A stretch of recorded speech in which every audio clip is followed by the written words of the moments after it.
ইমাম গো টাকা লাগে না, এগো সংসার নাই, সংসার সব আপনার। আপনার ছেলের জন্য 500 টাকা দামের আইসক্রিমের বক্স নিয়ে যান, ইমাম সাহেবের ছেলেরা খাওয়াইতে মনে চায় না? কথা বলেন না কেন? 10,000 টাকা কিসের বেতন? কি পাইছেন? দেন ইমাম সাহেবরা সব মিলে চাকরি ছেড়ে দেন, ফ্রি নামাজ পড়ান যে কয়দিন পারেন, নিজের কাজে লেগে যান, রিক্সা চালান, তবুও সম্মান আছে।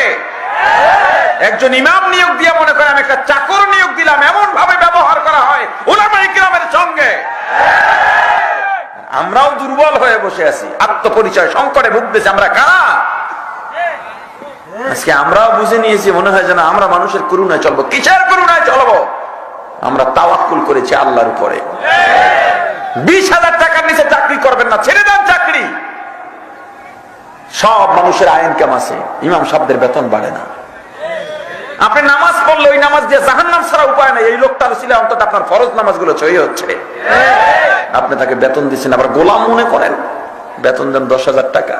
কি হয় 10,000 টাকা? ভাড়া হয়, বাসা ভাড়া হয়, ভালো মন্দ খাবারও তো একটা ব্যাপার আছে, বাচ্চাগুলো লেখাপড়া করারও তো একটা ব্যাপার আছে।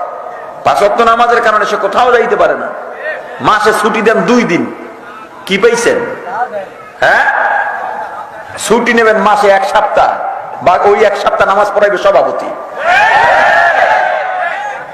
নামাজ পড়েন একক তো হে হয়েছে সভাপতি।